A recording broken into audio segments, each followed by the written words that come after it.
Assalamualaikum warahmatullahi wabarakatuh. Waalaikumsalam warahmatullahi wabarakatuh. Bismillahirrahmanirrahim. Alhamdulillahi rabbil alamin. Wassalatu wassalamu ala ashrafil anbiya'i wal mursalin, imamil muttaqin, sayyidil ghurril muhajjalin, wa ala alihi wa ashabihil mujahidin at-tahirin, amma ba'du. Saudara-saudara kaum muslimin rahimakumullah, sesungguhnya gaya hidup seseorang sangat ditentukan oleh cara bagaimana dia memandang hidup ini. Dengan kata lain, bagaimana seseorang memandang hidup, begitulah dia akan hidup. Oleh sebab itu, untuk mengubah keadaan seseorang harus diawali lebih dahulu dengan mengubah caranya memandang kehidupan ini. Itulah sebabnya dalam surah Ar-Ra'd ayat 11 Allah Subhanahu wa ta'ala menjelaskan, Innallaha la yughayyiru ma biqaumin hatta yughayyiru ma bi anfusihim. Allah Subhanahu wa ta'ala tidak akan mengubah nasib dan keadaan satu kaum sampai kaum itu berusaha mengubah apa yang ada di dalam diri mereka sendiri. Yang ada di dalam diri itu tentu tidak lain adalah rule of thinking, bahasa kerennya state of mind, kata orang Kulon, cara berpikir, cara memandang kehidupan yang akan sangat mewarnai cara orang menjalani kehidupan itu sendiri. Oleh karena itu, pada pertemuan kali ini kita akan membicarakan tentang dasar dan tujuan hidup dari seorang muslim di dalam kehidupan ini. Yang pertama, tentang dasar dan landasan hidup. Seorang muslim tak dapat lain mendasarkan kehidupannya dengan Islam. Di dalam mendasari kehidupan dengan Islam ini, Allah Subhanahu wa ta'ala menuntut, Ya ayyuhalladzina amanu dkhulu fis silmi kafah. Hai orang-orang yang beriman, masuklah kamu ke dalam Islam itu secara total, secara utuh, secara seluruhnya. Jangan separuh-separuh, jangan sepotong-sepotong. Mendasari hidup dengan Islam artinya menjadikan Islam sebagai way of life, sebagai rule of thinking, sebagai state of mind di dalam kita memecahkan problema-problema kehidupan, sehingga tidak satu persoalan hidup yang bagaimanapun kecilnya sekalipun yang tidak tersentuh oleh nilai-nilai ajaran agama Islam ini. Kemudian di dalam mendasarkan hidupnya dengan Islam, ia mempunyai satu keyakinan. Pertama, Islam sebagai dasar hidupnya adalah agama yang sesuai dengan fitrah daripada manusia. Allah Subhanahu wa ta'ala pencipta manusia. Allah Subhanahu wa ta'ala yang menurunkan agama Islam. Oleh sebab itu, tentu saja seluruh konsepsi Islam ini sudah diukur sedemikian rupa sesuai dengan kemampuan yang dimiliki oleh manusia.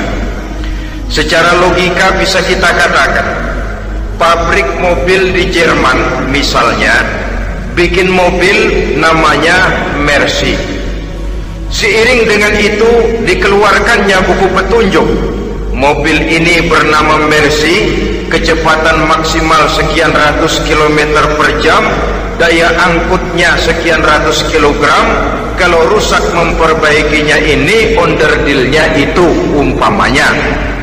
Karena pabriknya yang bikin mobil, lalu pabriknya juga yang mengeluarkan buku petunjuk, tentu buku itu sesuai benar untuk mobilnya. Dan logika mengatakan tidak bisa kita punya mobil Mercy rusak, kita perbaiki dengan menggunakan buku petunjuk yang dikeluarkan oleh pabrik mobil Fiat. Tentu saja mobil makin rusak, acak-acakan dan tidak karu-karuan. Ini artinya, jikalau manusia ingin baik, jikalau manusia ingin mencapai sesuatu yang bernama bahagia, dia harus mengikuti petunjuk yang dikeluarkan oleh yang menciptakan manusia. Dan petunjuk-petunjuk itu telah turun dalam satu konsepsi yang bernama Islam yang sesuai dengan fitrah manusia. Yang kedua, oleh karena keyakinannya bahwa Islam sesuai dengan fitrah manusia, ia pun berkeyakinan bahwa Islam adalah agama untuk seluruh manusia, universal. Walaupun ia diturunkan di tanah Arab, tetapi ia bukanlah agama hanya untuk orang Arab semata-mata.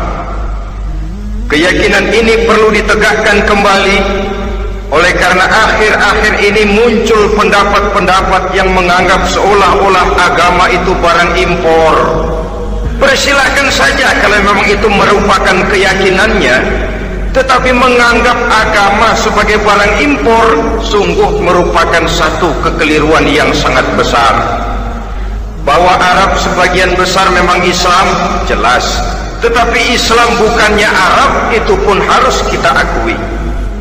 Kita bisa menjadi muslim yang baik tanpa perlu menjadi orang Arab. Dengan kata lain, kita bisa menjadi muslim yang baik dengan tetap menjadi warga negara Indonesia yang baik. Bahwa Al-Quran diturunkan dalam bahasa Arab oleh karena memang ia turun di tanah Arab. Buktinya apa? Walaupun Quran dalam bahasa Arab, tidak satu pun ayat Quran yang ditujukan kepada orang Arab semata-mata. Tidak ada ayat ya ayyuhal arabiyun, hai orang-orang Arab. Tidak ada. Yang ada malah ya ayyuhan nas, wahai manusia. Manusia yang mana? Yang mana saja asal merasa manusia. Kalau tidak merasa manusia, tidak usah terpanggil dengan ayat tadi. Maka dalam mendasari hidup dengan Islam, kita berkeyakinan Islam adalah agama untuk seluruh manusia. Yang ketiga, di dalam mendasari hidup dengan Islam, kita berkeyakinan Islam adalah agama terakhir yang diturunkan kepada Rasul terakhir. Tidak ada Rasul dan Nabi sesudah Nabi Muhammad, dan tidak ada agama lagi sesudah agama Islam. Dasar-dasar keyakinan ini melembaga dalam pribadi kita, membentuk satu keyakinan yang mendasari kehidupan ini, sehingga tidak satu problema yang bagaimanapun kecilnya dalam kehidupan yang tidak tersentuh oleh nilai-nilai Islam. Sejak kita tidur sampai kita bangun tidur, bahkan tidur itu sendiri, dan seluruh kegiatan kehidupan yang kita laksanakan dalam 24 jam, tidak satu pun yang tidak tersentuh oleh nilai-nilai Islam. Inilah pandangan hidup muslim. Jawaban seorang muslim terhadap problema-problema kehidupan yang dihadapinya, yang di dalam menjawab problema itu ia Islam oriented, berorientasi kepada nilai-nilai Islam. Apa kata Islam tentang pekerjaan yang dihadapinya? Halal kata Islam, halalah dia katakan. Haram kata Islam, haram dia katakan. Islam oriented. Barometer dalam perbuatannya tidak lain daripada nilai-nilai Islam itu sendiri. Dan kemudian di dalam mendasari kehidupan dengan Islam, ia berkeyakinan Islam adalah satu-satunya agama yang benar. Bahasa kerennya, Islam is the single one, the true religion behind the God. Satu-satunya. Keyakinan ini kelihatannya subjektif, tapi memang inilah pokok daripada kehidupan beragama. Saudara-saudara kaum muslimin rahimakumullah, kalau itulah dasar daripada kehidupan kita sebagai muslim, apa yang menjadi landasannya? Kalau dasar hidup kita Islam, maka landasan hidup kita tidak lain adalah Al-Quran dan Sunnah Rasulullah Sallallahu Alaihi Wasallam. Dunia penuh dengan orang-orang besar. Dan setiap orang-orang besar itu mempunyai ajaran-ajaran yang pernah jaya, pernah dikumandangkan, didengung-dengungkan, naik ke panggung sejarah untuk kemudian tenggelam. Satu ajaran hanya akan langgeng, satu ajaran hanya akan tahan lama apabila dia turun dari sumber yang serba maha. Kalau dia turun dari manusia, maka sifatnya hanya musim. Yang namanya musim, saudara-saudara, namanya musim tidak bisa dilarang. Tapi kalau sudah selesai, habis sendirian. Itu musim namanya. Musim rambutan. Kalau datang musim rambutan, apa bisa dilarang? Gak boleh musim rambutan. Ya tidak bisa, dia akan tumbuh terus. Tapi manakala musimnya habis, habis. Begitulah nasib dari ajaran yang nisbi, relatif dan temporer apabila dia bersumber dari manusia. Maka satu ajaran hanya akan langgeng, tahan lama apabila dia turun dari sumber yang serba maha. Dan itu sudah turun bernama Al-Quranul Karim. Sedangkan sunnah, saudara-saudara, merupakan penjelasan dari apa yang oleh Quran tidak dijelaskan dalam bentuk yang detail, melengkapi apa yang oleh Al-Quran hanya disebutkan dalam bentuk garis besarnya saja. Baik Quran maupun sunnah kita sebut merupakan dasar, landasan yang primer. Sedangkan untuk memahami Quran dan sunnah, kita memerlukan pendapat-pendapat orang yang ahli di bidang itu. Dalam hal ini kita sebut saja dengan ulama. Dan ini merupakan sumber yang sekunder dari landasan hidup kita sebagai seorang muslim. Dua rel ini, Quran dan sunnah, merupakan landasan di mana kereta api Islam ini berjalan. Quran dan sunnah. Saudara-saudara kaum muslimin rahimakumullah, oleh karenanya marilah kita menjadikan Quran dan sunnah ini sebagai imam di dalam kehidupan kita. Bukankah Rasulullah sallallahu alaihi wasallam pernah memberikan pilihan, man ja'ala al-Qur'ana amamahu qadahu ilal jannah wa man ja'ala al-Qur'ana khalfahu saqahu ilan nar. Siapa yang meletakkan Quran di depannya, dijadikannya Quran sebagai imam dan dia sebagai makmum, maka Al-Quran akan membimbing dia ke surga. Ya, surga di dunia ini, lebih-lebih lagi surga di akhirat nanti.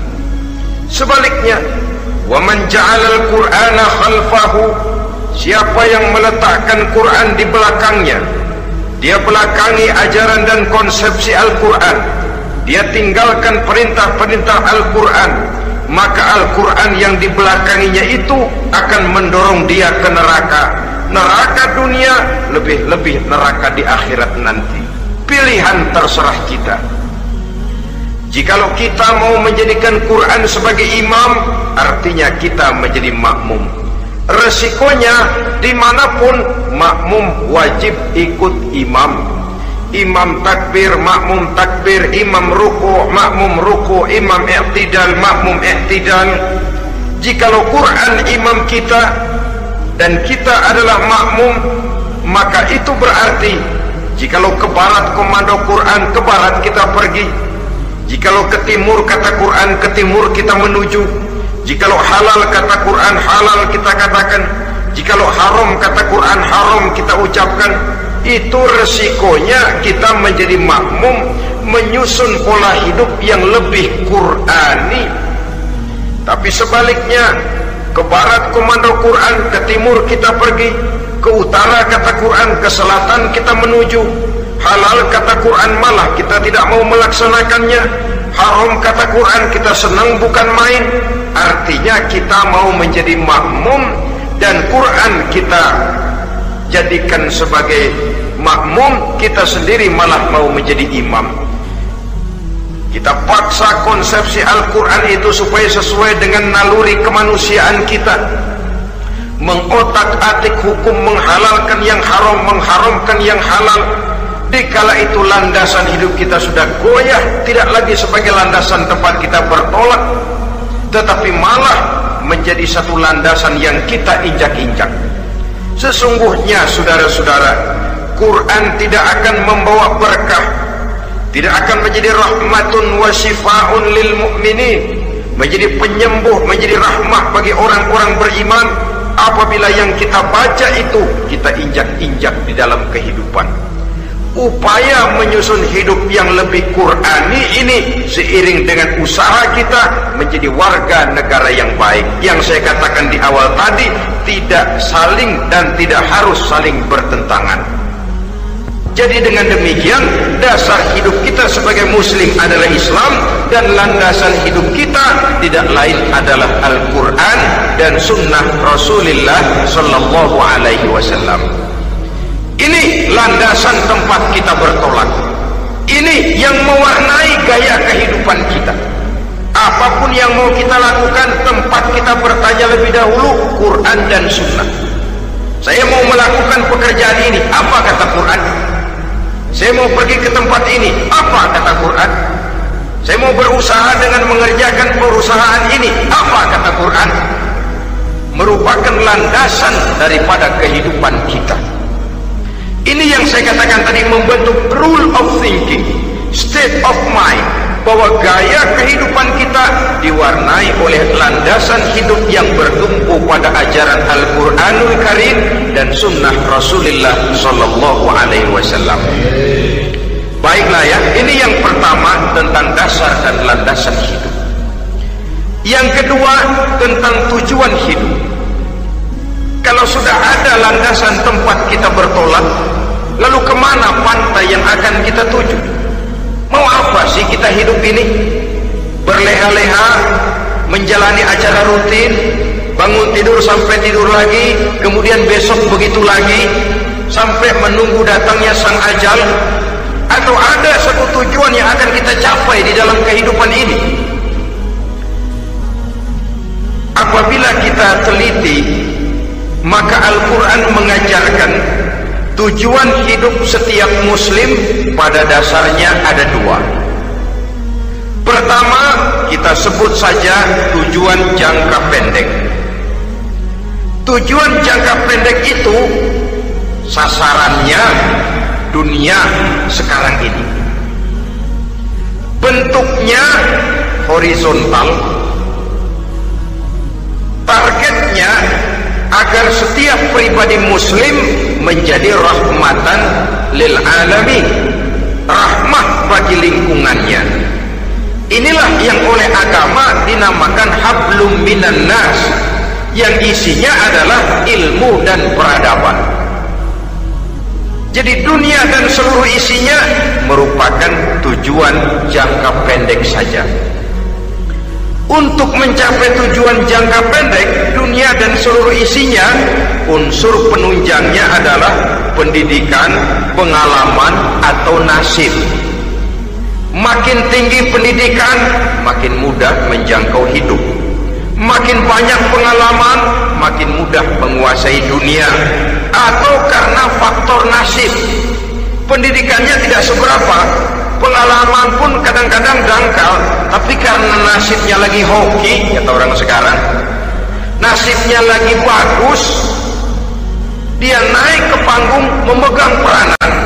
Faktor yang namanya nasib ini ada, tapi tidak bisa dijadikan sandaran untuk menjangkau dunia dan seluruh isinya. Unsur penunjangnya pertama pendidikan, yang kedua pengalaman, yang ketiga faktor nasib. Oleh karena itu, apabila kita ingin mudah mencapai dunia, yang pertama harus kita laksanakan bagaimana menempuh satu pendidikan. Di zaman sekarang orang terangsang untuk hidup dalam pola yang oleh orang-orang priangan disebut hardolin. Saudara tahu hardolin? Itu potongan dari dahar modal ulin. Filsafat hidup yang pakaian mau bagus, makan mau enak, kerja nggak mau. Akhirnya jadilah dia penghayal kelas berat. tukang-tukang ngelamun kelas tinggi. Tiap hari kegiatannya ya cuma tidak terlepas dari tiga kriteria itu. Hardolin, pokoknya kalau sudah dahar motor ulin, besok ya begitu lagi pola dari dimana orang pakaian mau bagus, makan mau senang, duit mau punya, kerja tidak mau. Kadang-kadang mau kerja tapi tidak tahu apa yang harus dikerjakan, ditambah oleh sempitnya lapangan pekerjaan. Tidak tahu apa yang harus dikerjakan, dilatar belakangi oleh tidak adanya pendidikan yang dia terima, sehingga mau kerja apa lalu bingung. Oleh karena itu, terutama buat adik-adik remaja, para pemuda, saya berpesan untuk menjangkau dunia, yang pertama harus kita jalani bagaimana membina diri, mendidik. Taruh kata drop out, putus sekolah, tapi drop out bukan halangan bagi tumbuhnya cita-cita yang mulia. Bahkan ada orang bilang many a great man starts as a newspaper boy. Banyak orang-orang besar yang memulai pekerjaannya dagang koran. Putus sekolah bukan merupakan halangan bagi tumbuhnya cita-cita yang mulia. Dan tidak sedikit orang-orang besar yang tidak keluaran perguruan tinggi. Tidak sedikit orang-orang besar yang tidak merupakan produk dari perguruan tinggi tertentu, tapi kerajinannya belajar, banyak membaca, banyak bergaul, autodidak. Syukur kalau masih bisa menempuh pendidikan yang formal. Kekurangan ekonomi, kemiskinan keluarga jangan menjadi penghalang bagi tumbuhnya cita-cita yang tinggi untuk menempuh karier pendidikan yang baik. Ini memang baik, tapi bagaimanapun kata orang, lebih baik makan singkong beneran daripada makan roti ngimpi. Artinya jikalau memang perlu, lebih baik sekolah sambil dagang koran, nyemir sepatu, parkir mobil, daripada hardolin itu tadi. Tanpa prospek hari depan yang ada artinya. Dan pendidikan memang merupakan sesuatu yang baik, tapi tanpa ini rasanya kita akan sulit untuk menjangkau dunia, tersisih di pojok-pojok kehidupan. Jangan lalu bilang, manusia kan rezekinya sudah dijamin oleh Allah, ayam saja ada rezekinya. Of course. Tapi jangan lupa, cara ayam cari rezeki dengan cara manusia cari rezeki lain. Kalau ayam cari rezeki dari tahun atu, modalnya cuma ceker sama patok. Kalau ayam asal bisa nyeker, bisa matok, ayam dapat rezeki. Pokoknya kertok dah. Tapi manusia cari rezeki, dia harus cari lapangan kerja. Lapangan kerja sulit. Sudah dapat lapangan kerja, harus punya keahlian. Untuk memperoleh keahlian harus dengan pendidikan. Berhadapan lagi dengan saingan-saingan, karena pasaran tenaga kerja tiap tahun puluhan kalau tidak ratusan ribu pasaran tenaga kerja yang masuk lapangan kerja. Ini kenyataan. Semakin ke depan, oleh tingginya tensi ekonomi, oleh persaingan hidup yang makin tajam, oleh makin menggejalanya pola pikir industrialis yang membuat manusia individu, nilai-nilai semacam ini akan terasa makin berat. Oleh karenanya, tanpa pendidikan sulit untuk menjangkau dunia. Yang kedua, pengalaman, tenaga expert. Sehingga orang mengatakan experience is the best teacher. Pengalaman adalah guru yang paling bijaksana. Dengan pengalaman kita makin dewasa. Dan orang sering mengatakan kegagalan hakikatnya adalah keberhasilan yang tertunda. Jangan takut gagal, kalau itu akan mengantarkan kita kepada pola hidup yang lebih dewasa, lebih tegar, lebih sanggup menghadapi kesulitan-kesulitan. Dan faktor yang ketiga, nasib. Kadang-kadang orang pendidikannya tidak ada, kadang-kadang pengalamannya tidak seberapa, tapi karena nasib, engkongnya misalnya jadi komandan Hansip, dia naik jadi anggota Hansip. Itu karena faktor nasib saja. Yang ketiga ini ada, tapi tidak bisa dijadikan sandaran dalam arti bahwa kita lalu mengandalkan nasib. Loh, nanti udah gede mau jadi apa? Gua sih gimana nasib aja dah. Jadi orang syukur, jadi gembel nasib. Tidak bisa kita menghadapi hidup dalam satu alur spekulasi. Tidak bisa kita menjalani skenario kehidupan ini dengan bersikap untung-untungan.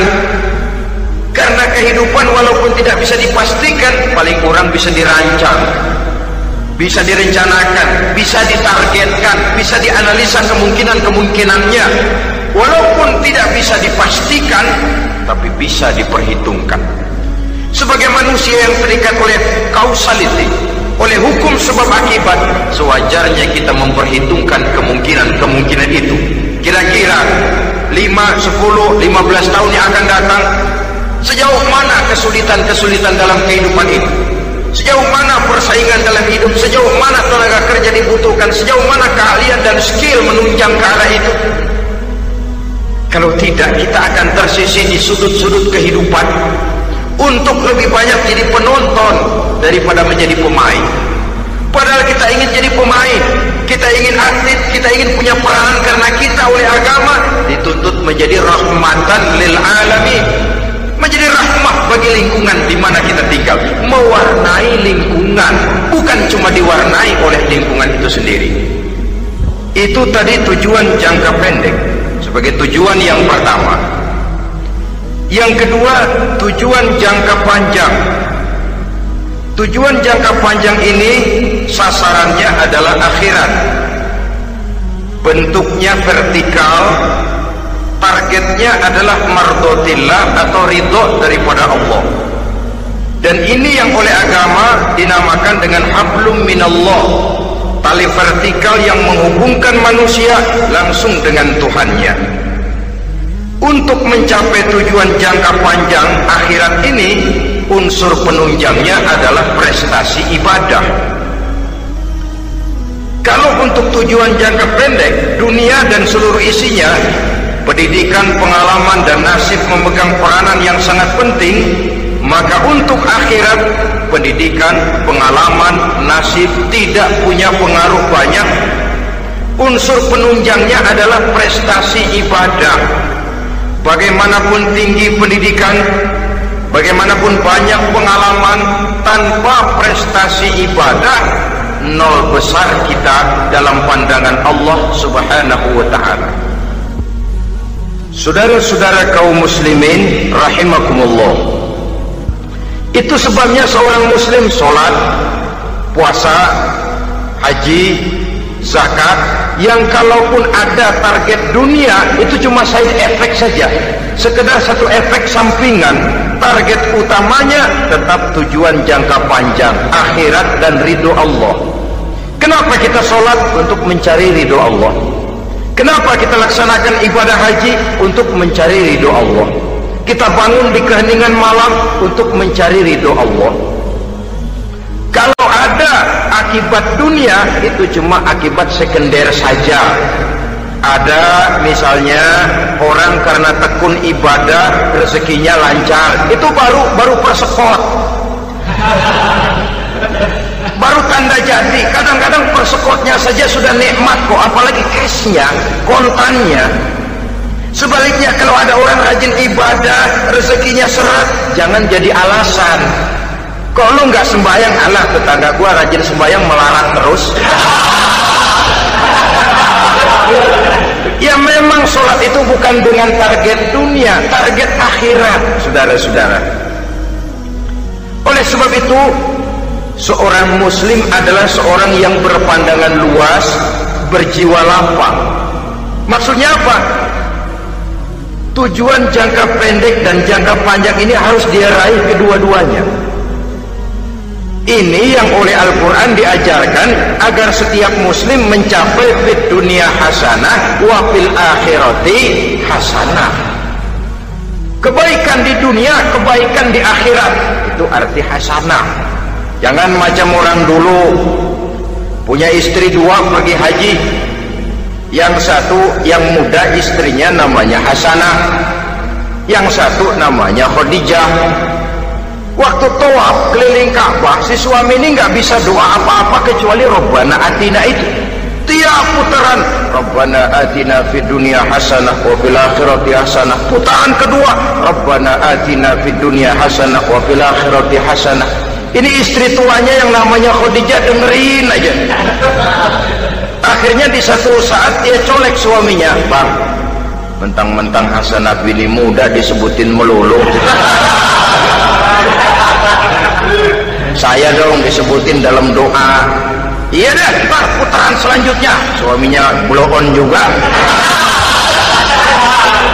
Putaran kedua dia baca Rabbana Atina fid dunya hasanah wa fil akhirati Khadijah. Saudara-saudara, itu makna refleksi daripada doa tadi itu, doa safu jagat. Kita ingin fid dunya hasanah wa fil akhirati hasanah. Tujuan jangka pendek dunia tercapai, tujuan jangka panjang akhirat dan ridho Allah juga tergapai.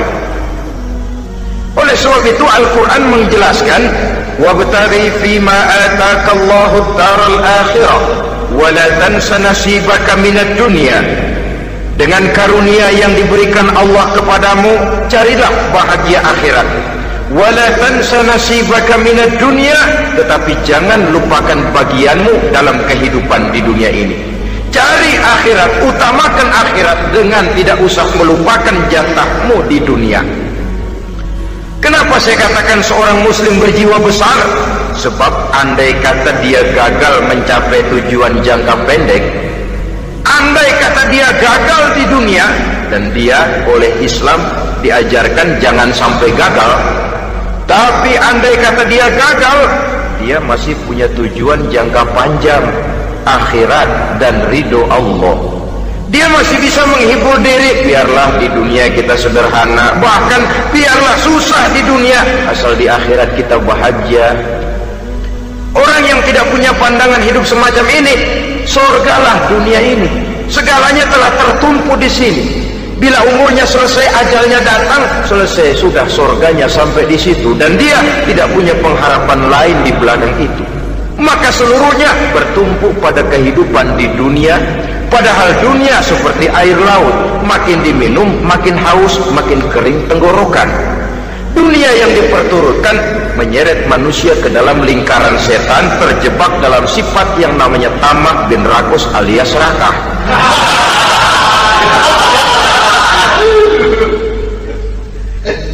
Andai kata dia gagal untuk tujuan jangka pendek, dia masih punya tujuan jangka panjang, akhirat.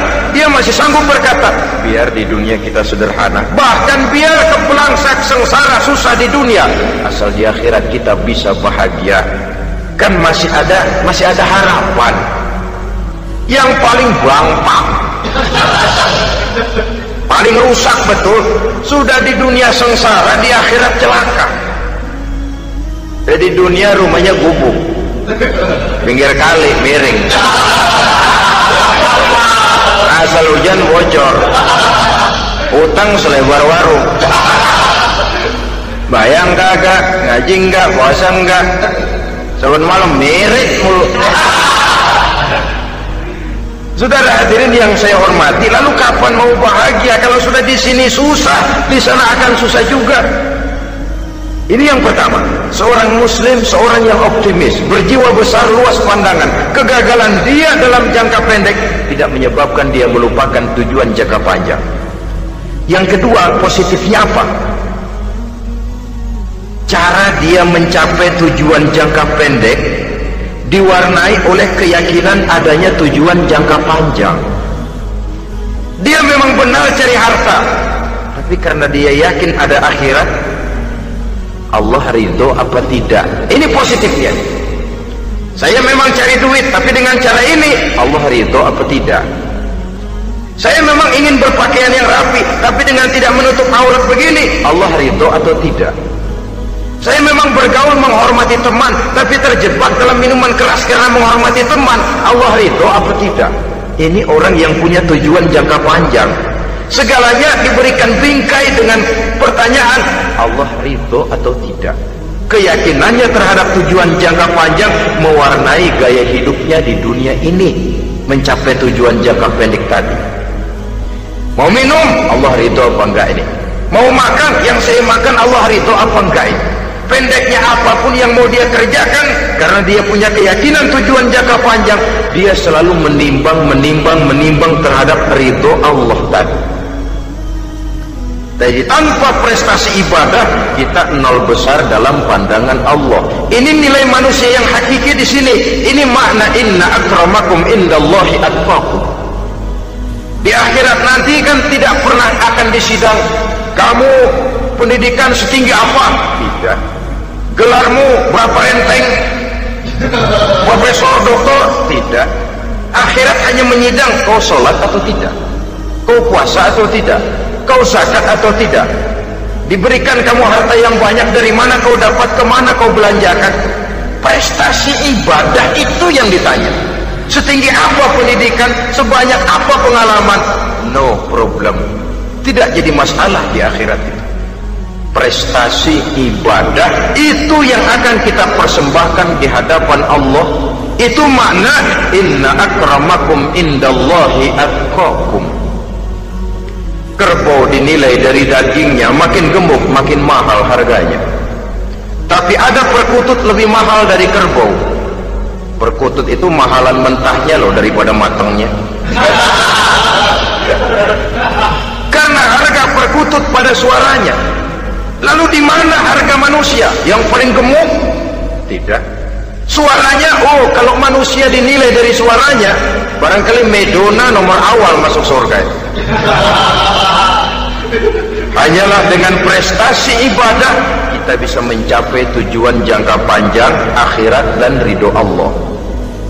Nah baiklah ya, kalau sudah jelas bahwa kita punya dua tujuan jangka hidup, jangka pendek dan jangka panjang, bagaimana Islam mengajarkan kita meraih dua ini? Pada prinsipnya Islam mengajarkan sistem keseimbangan dalam berbagai aspek kehidupan. Keseimbangan ini nampak dengan nyata diajarkan oleh agama kita, seperti ayat yang saya bacakan tadi. Dengan karunia yang diberikan Allah kepadamu, cari negeri akhirat, tapi jangan lupakan bagianmu di dunia ini. Dalam bentuk yang lebih nyata, bekerjalah untuk duniamu seolah kau akan hidup buat selamanya, tapi bekerjalah buat akhiratmu seolah kau akan mati besok. Manifestasinya dalam kehidupan, misalnya orang kaya diperintah membantu yang miskin, tapi orang miskin dianjurkan berusaha. Jangan mengandalkan hidup kepada yang kaya, seimbang. Kamu kaya, betul Pak, bantu yang miskin. Kamu miskin, iya Pak, berusaha, seimbang. Tuan rumah diwajibkan menghormati tamu, tamu diwajibkan tahu diri, seimbang. Jadi bagaimana kalau sudah kita bekerja di sawah, di ladang, di pasar, di kantor, anggap kita akan hidup selamanya agar timbul gairah kerja. Tapi kalau sudah sholat, anggap kita akan mati besok supaya timbul khusyuknya. Nah, titik tekannya di mana? Stresnya itu. Walaupun Islam mengajarkan sistem keseimbangan, tapi Al-Quran tetap menggarisbawahi walal akhiratu khairul laka minal, bahwa bagaimanapun seimbangnya, akhirat itu lebih utama daripada dunia. Bagaimana implementasinya? Kata orang-orang tua, kalau kita menanam padi, rumput pasti tumbuh, tapi nanam rumput jangan mimpi tumbuh padi. Maksudnya apa? Kalau satu perbuatan kita niatkan karena Allah, dunianya pasti ikut.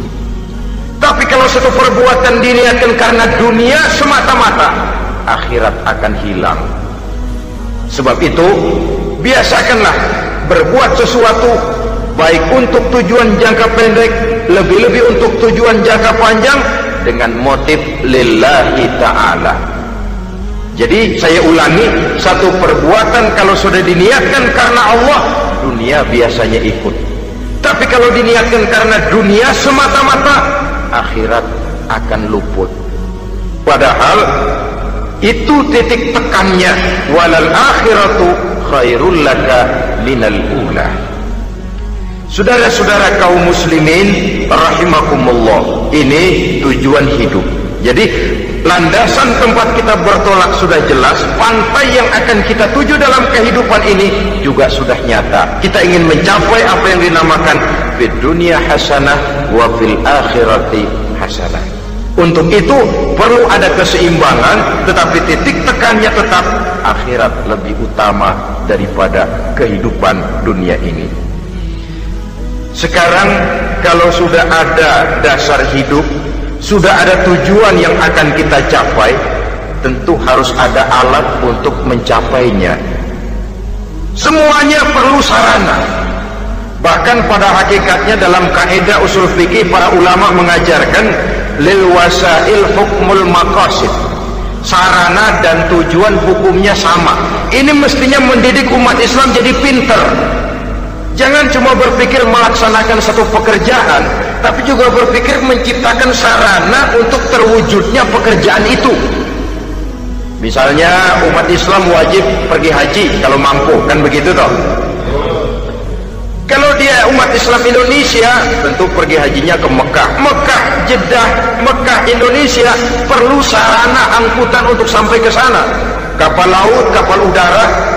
Artinya umat Islam harus maju di bidang teknologi, bisa menciptakan pesawat, bisa menciptakan kapal laut, sarana yang akan menyampaikan dia untuk bisa melaksanakan ibadah haji. Selama ini kita bertumpu kepada pemikiran, pokoknya kan yang penting gue pergi haji pakai apa, kayak gue punya duit. Dari segi pribadi memang barangkali begitu, tapi sebagai umat yang harus mencapai kemajuan, apabila diperintahkan melaksanakan sesuatu, kita pun hakikatnya dituntut menciptakan sarana untuk menunjang pelaksanaan sesuatu itu sendiri. Agama mengajarkan an-nazafatu minal iman, kebersihan sebagian daripada iman. Siapa yang menciptakan mesin cuci, sabun-sabun keras, deterjen, rinso dan lain sebagainya? Siapa yang menciptakan air condition, pembersih ruangan? Kita hanya berpikir pokoknya kan bersih, mau pakai apa kek. Kita jarang yang berpikir kepada pewujudan teknologi modern untuk menerjemahkan hadis itu. Syukurlah belakangan ini sudah muncul teknokrat-teknokrat muslim yang dijiwai oleh semangat Al-Quran, membuka tabir rahasia konsepsi Islam di lapangan teknologi modern, yang makin lama makin menunjukkan tuntutan kebutuhan daripada umat itu sendiri. Dengan demikian, apabila ada tujuan hidup, kita memerlukan alat untuk mencapai tujuan tadi. Supaya tujuan fid dunya hasanah wa fil akhirati hasanah tercapai, apa alat yang harus kita pakai? Kita lihat surah At-Taubah ayat 111 memberikan jawaban. Innallaha ashtara minal mu'minina anfusahum wa amwalahum bi anna lahumul jannah. Sesungguhnya Allah telah membeli dari orang-orang beriman diri mereka, harta mereka, bahwa sesungguhnya bagi mereka adalah surga. Coba kita simak ayat ini sejenak, akan nampak dengan jelas bahwa ayat ini hakikatnya merupakan satu transaksi yang nyata benar antara kita dengan Allah. Transaksi jual beli sudah terjadi, dan itu langsung dengan Allah, tertuang dalam pernyataan Quran. Pembeli Allah, penjual kita orang-orang beriman, dagangannya adalah anfus dan amwal, harganya adalah surga. Itu sudah tanda tangan pernyataan kita siap jual beli ya Allah. Apalagi baiat kita apa? Inna solati wa nusuki wa mahyaya wa mamati lillahi rabbil alamin. Solatku, ibadahku, hidup dan matiku cuma untuk Allah Tuhan seluruh sekalian alam. Minimalnya 5 kali sehari semalam baiat ini kita ulang dan kita ulang. Kenapa lalu kita tidak konsekuen? Dalam konteksnya dengan persoalan, maka alat hidup kita itu ada 2. Pertama, anfus. Ini bentuk mufrad dari jamaknya, bentuk jamak dari mufrad nafsun. Biasa diterjemahkan dengan diri, Yang dimaksud dengan diri adalah kepribadian. Yang dimaksud dengan kepribadian ialah kekayaan yang kita miliki dalam kepribadian kita. Artinya bisa tenaga, pikiran, konsep, gagasan, wewenang, ide, pangkat, jabatan, kemampuan, keahlian, skill, itu semuanya masuk ke dalam anfus, diri. Sedangkan amwal bentuk jamak dari mufrad malun, biasa diterjemahkan dengan harta. Pengertian di sini ialah seluruh bentuk-bentuk materi yang berada di bawah kekuasaan kita. Bisa rumah, bisa uang, bisa tanah, bisa kebun, bisa pabrik, bisa peternakan, itu semuanya amwal. Nah, baik anfus maupun amwal, diri, tenaga kek, pikiran kek, harta kek, pangkat kek, jabatan kek, wewenang kek, keahlian kek, untuk tujuan jangka pendek harus jadi rahmah bagi lingkungan. Untuk tujuan jangka panjang harus menunjang jalan menuju ridho Allah. Jadi kalau pangkat kita menjauhkan kita dari ridho Allah, itu bukan nikmat tuh, azab. Punya pangkat bukan melakukan kebaikan, malah melakukan kejahatan, setidak-tidaknya berdiri di belakang kejahatan, melindungi perbuatan-perbuatan munkar. Dalam kelas kakap melindungi korupsi, dalam kelas teri jadi backing tukang kopok. umpamanya itu sudah menyalahi.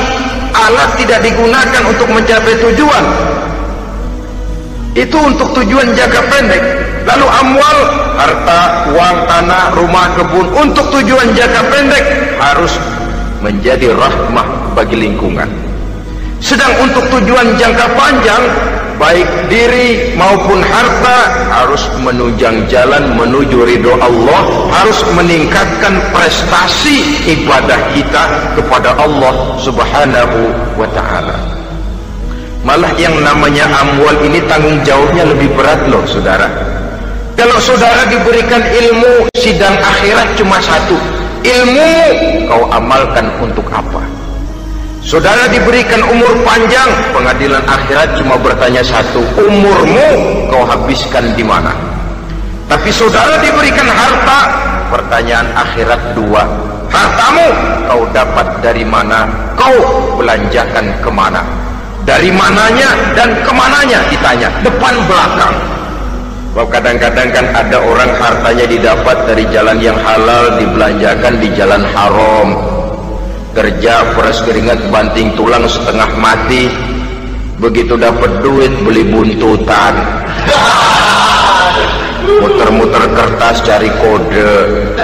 Didapat dari jalan halal, dibelanjakan di jalan haram, atau didapat dari cara yang haram, dibelanjakan di jalan yang baik. Menang judi, nyumbang pesantren.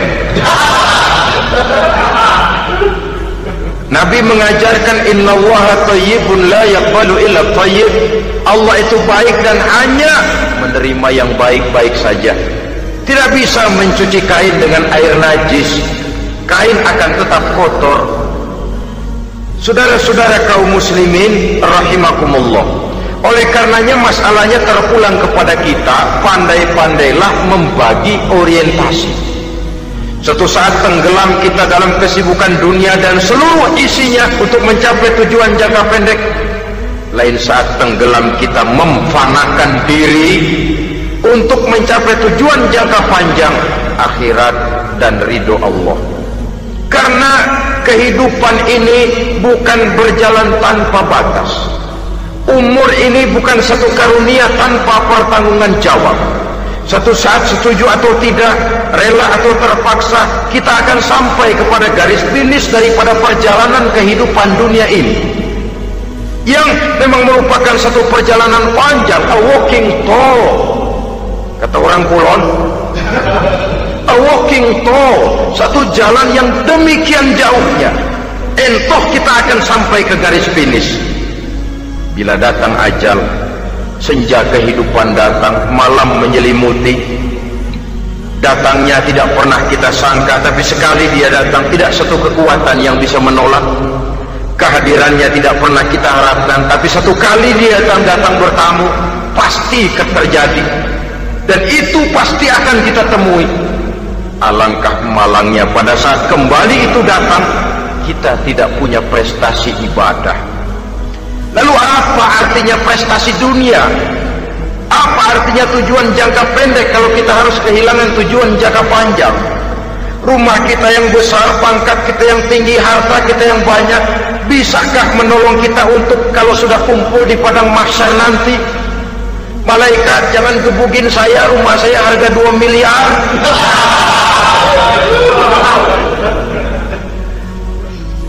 Sudahlah malaikat, damai saja, itu Rolls Royce saya. Pakai saja malaikat, pakai. Kata malaikat, gue budak, gue nggak butuh gituan. Hanya prestasi ibadah yang bisa menyelamatkan kita pada kondisi semacam itu. Jadi oleh karena itu saudara-saudara, biar di dunia ini rumah kita besar, mobil bagus, uang banyak, pabrik ada, usaha lancar, asal di akhirat masuk surga aja, gak apa-apa. Daripada di dunia sengsara, di akhirat neraka, senangnya kapan? Sudah di sini sengsara, di sana kebelangsa. Itu yang orang-orang tua bilang lacur kuda namanya. Pelan dipecut, kenceng digentak, setengah mati, serba salah. Kuda kalau bisa ngomong, gue setengah mati, serba salah. Pelan dipecut, kekencengan ditarik, itu yang namanya lacur kuda begitu. Serba salah posisinya. Untuk itu pandai-pandailah membagi orientasi supaya tercapai tujuan ideal ini. Di dunia hasanah wa fil akhirati hasanah. Ini tentang tujuan hidup. Nah, untuk mencapai tujuan ini kita tidak berjalan sendiri, kita perlu teman hidup. Di samping teman hidup ada pula lawan hidup. Siapa teman hidup kita untuk mencapai tujuan hidup ini? Dalam arti sempit, teman hidup kita suami istri yang taat kepada Allah. Suami istri lebih dari sekedar satu pasangan, juga saling melengkapi, merupakan bagian daripada kehidupan. Suami adalah teman istri, istri adalah teman suami untuk mencapai tujuan hidup tadi, mencapai fid dunya hasanah wa fil akhirati hasanah. Seiring, seirama, selaras, serasi, seimbang, kata orang sekarang. Teman dalam arti sempit. Adapun teman dalam arti luas, setiap orang yang pandangan hidupnya sama dengan kita, setiap orang yang akidahnya sama dengan kita, terlepas dari suku bangsa apapun, warna kulit apapun, bahasa apapun, jikalau keyakinannya sama, pandangan hidupnya sama, dia adalah saudara kita dalam artian yang luas. Islam tidak kenal teritorial, maka tidak ada itu Islam Jepang. Ya walaupun secara formalnya ada, tapi informal, muslim adalah muslim, diikat dengan akidah. Itu teman hidup. Lalu lawan hidup siapa? Pertama iblis, dalam segala bentuk dan implementasinya. Yang kedua, setiap orang yang pandangan hidupnya tidak sama dengan kita secara ideologis, itulah lawan hidup kita. Maka yang teman jadikan teman, yang lawan jadikan lawan. Jangan teman dijadikan lawan, lawan dijadikan teman. Itu namanya kopiah dipasang di kaki, pak yang naik ke jidat. Wajar kalau kepala lalu jadi benjol. Salah milih teman, salah cari lawan. Salah milih teman, salah cari lawan. Akibatnya kita yang akan susah di kemudian hari nanti. Saudara-saudara kaum muslimin rahimakumullah, oleh karenanya pandai-pandailah dalam hidup ini. Yang teman jadikan teman, yang lawan jadikan lawan. Kalau lawan kita jadikan teman, sementara teman kita jadikan lawan, dan itu yang banyak terjadi dalam praktek kehidupan. Kita tidak akan bisa mencapai tujuan karena akan tertarung di kaki sendiri. Nah, ini sajalah yang kita bicarakan pada pertemuan kali ini. Mudah-mudahan ada manfaatnya. Terima kasih atas segala perhatian. Mohon maaf atas segala kekurangan. Usikum wa nafsi bitaqwallah. Wassalamualaikum warahmatullahi wabarakatuh. Waalaikumsalam warahmatullahi wabarakatuh. Assalamualaikum warahmatullahi wabarakatuh. Waalaikumsalam warahmatullahi wabarakatuh. Bismillahirrahmanirrahim. Alhamdulillahi rabbil alamin.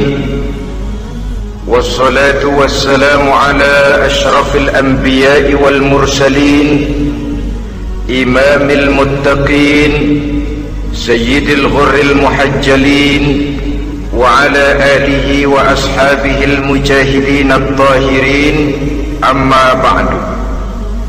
Saudara-saudara kaum muslimin rahimakumullah, sesungguhnya gaya hidup seseorang sangat ditentukan oleh cara